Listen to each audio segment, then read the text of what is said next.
बिस्मिल्लाहिर्रहमानिर्रहीम। आज हम MCQ नंबर 56 को पढ़ेंगे। इससे पहले 55 को हमने 2 वीडियो में कंप्लीट किया था। आज हमारे पास 56 है। If the acceleration is 10 metre per second square and mass is 10 kilogram, तो आपने क्या फाइंड करना है? फोर्स फाइंड करना है। तो आप सब लोग जानते हैं कि अब हमारे पास बराबर होता है M A। तो M की जगह आपने 10 लगाना है, A की जगह भी 10। तो अगर आपको 10 को 10 से मल्टीप्लाई करें तो आपका जवाब आएगा 100। तो यहाँ पर लिखा हुआ है 100, ऑप्शन सी डी इसका ऑप्शन डी इसी तरह आया है। MCQ नंबर 57 हमारे पास है फ्रैक्शन इज काज बाई। तो फ्रैक्शन हमारे पास रोप सब सरफेस से हमेशा काज होता है, न शाइनिंग सरफेस से होता है फ्रैक्शन, न पॉलिश से।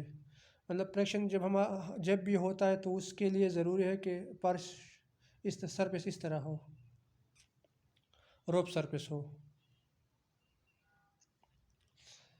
MCQ नंबर 58 को देखते हैं। The static fraction between would and leather is. तो ये आपने याद रखना है कि स्टैटिक फ्रैक्शन वुड और लेदर के दरमियान इतना है 0.6।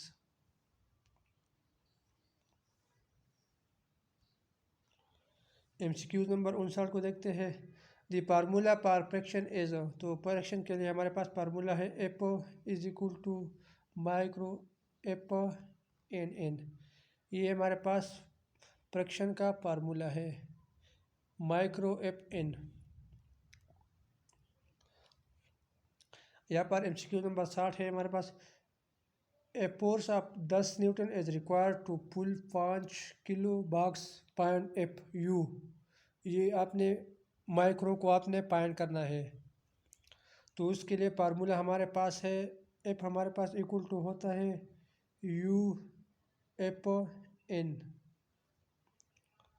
तो यहाँ पर आपने इसको इस तरह रखना है, मैं छोटा लिखता हूँ U F N is equal to F. तो आपने इस यू को फाइंड करना है, तो एफ को एन को यहाँ पर नीचे लाना है, इस तरह हो जाएगा एफ एफ बाई एन। तो एफ की जगह आपने एफ 10 लिखना है, एन की जगह आपने 5 लिखना है। 5 कम 5 दूरी 10। तो ये हमारे पास 0.2 हो जाएगा।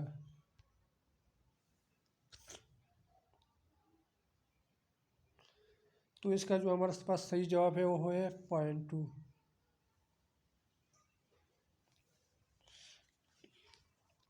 MCQ नंबर 61 को देखते हैं। The force which always opposes the motion of one body over another body. जब भी हमारे पास हमेशा जो अपोजिट फोर्स होता है उसको हम फ्रैक्शन कहते हैं, अपोजिट फोर्स। यहाँ पर लिखा हुआ है MCQ नंबर 62 है हमारे पास। The moment has formula.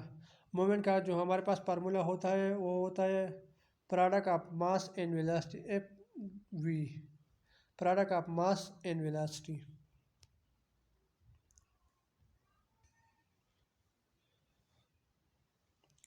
MCQ number 63 हमारे पास है। A sugar bag of 1 kilogram has momentum 25 kilogram metre per second square then its velocity is. तो ये हमारे पास मोमेंटम का सवाल है। तो आप जानते हैं कि P हमारे पास इक्वल टू होता है mv। तो इसको हम v को फाइंड करते हैं, तो इसको m को यहाँ पर भी डिवाइड करें, यहाँ पर भी डिवाइड करें, तो ये दोनों एक दूसरे के साथ ख़त्म हो जाएगा। तो v हमारे पास इक्वल टू होगा P डिवाइड बाई m।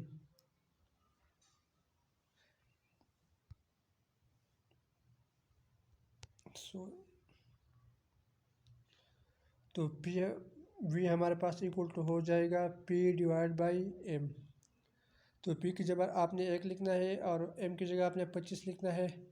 तो अगर 25 को आप 1 से डिवाइड करेगा तो हमारे पास 50 आएगा। तो इसका सही जवाब हमारे पास है सी। Which of the following show relation between force and momentum? तो ये हमारे पास delta P divide by delta T हमारे पास फोर्स और मोमेंटम के दरमियान में रिलेशन शो करता है। Delta P divide by delta T is equal to force. ये हमारे पास रिलेशन है फोर्स और मोमेंटम के दरमियान। आपने ये इसको याद रखना है।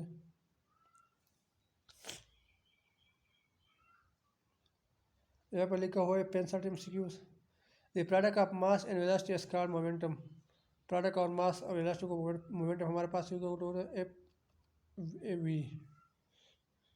ये दोनों हमारे ज़रब के फॉर्म में है, तो इसलिए इस ज़रब को हम कहते हैं प्रोडक्ट। तो product of mass and velocity को मोमेंटम कहते हैं। MCQ नंबर 66 बोलते हैं, if the object is at rest so तार इक्वल टू वर्क। जब हमारे पास ऑब्जेक्ट किस फॉर्म में हो, रेस्ट फॉर्म में, सो टी हमारे पास इक्वल टू हो टी हमारे पास इक्वल टू होता है डब्ल्यू के। MCQ नंबर 67 को देखते हैं, which is one unit of momentum. तो मोमेंटम का यूनिट हमारे पास है पी, हमारे पास इक्वल टू होता है एम वी। मास का हमारे पास यूनिट है किलोग्राम और वी का वेलोसिटी का यूनिट है मीटर पर सेकंड। तो इसका यूनिट होता है metre per second, kilogram metre per second. तो ऑप्शन ए हमारे पास सही जवाब है।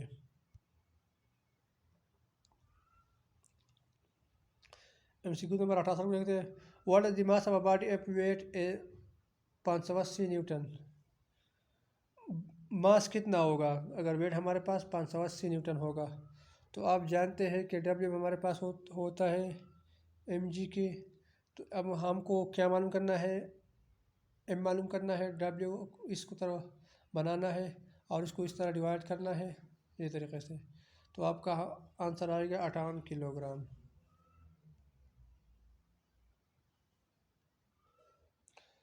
All force are example of contract force except. ये सारे हमारे पास कॉन्ट्रैक्ट फोर्स है सिवाय ग्रेविटेशनल फोर्स जो है वो ग्रेविटी की वजह से होता है। कॉन्ट्रैक्ट फोर्स उस फोर्स को कहते हैं जो किसी चीज़ की वजह से बनती है। द ड्राइवर MCQ नंबर 70 को देखते हैं, the driver a body mass हमारे पास 986 किलोग्राम है। देन वेट, जब हमारे पास एक बॉडी के मास इतने होते हैं तो आपने वेट मान करना। तो आप जाते हैं कि डब्ल्यू हमारे पास इक्वल टू होता है mg। तो m की जगह आपने 986 और जी की हमारी जगह हमारे पास लगाना है 10 मीटर पर सेकंड स्क्वायर। तो ये आपको इस तरह ये वैल्यू आ जाएगी।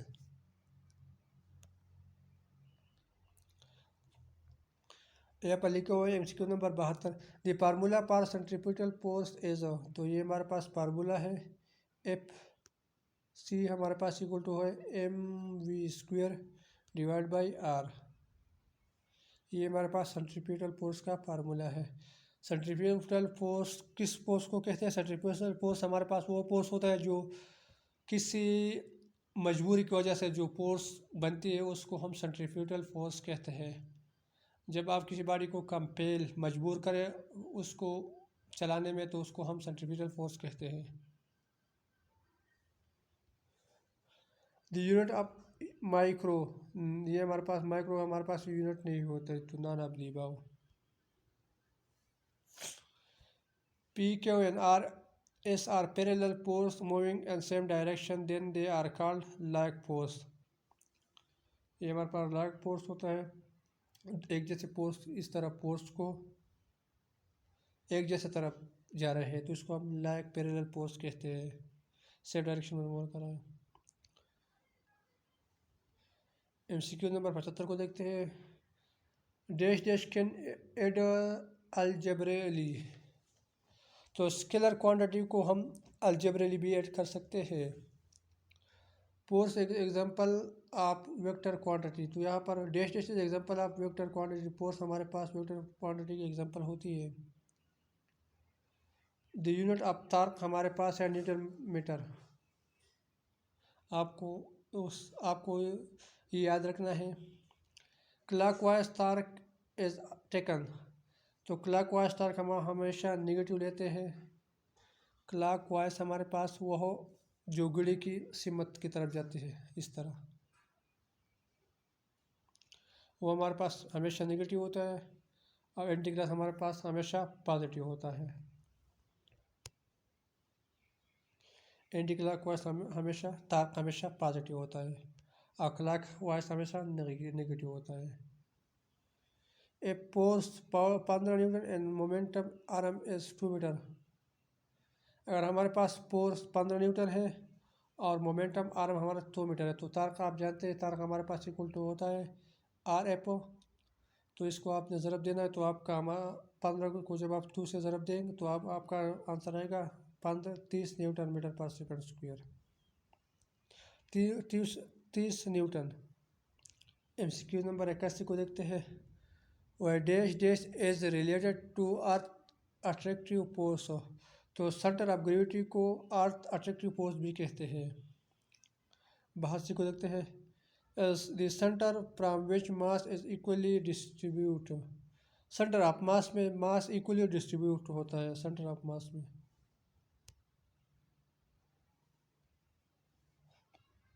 According to first condition of equilibrium हमारे पास होता है कि एफ हमारे पास किस चीज़ की इक्वल होता है, ज़ीरो की।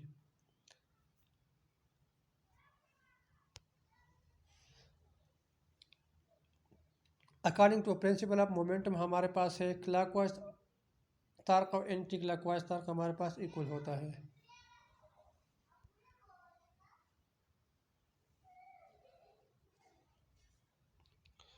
एमसीक्यू नंबर 85 को देखते हैं। If there is no change in state of motion then the body is said to be. जब हमारे पास मोशन में चेंज नहीं आती तो इस बॉडी को हम इक्विलिब्रियम कहते हैं।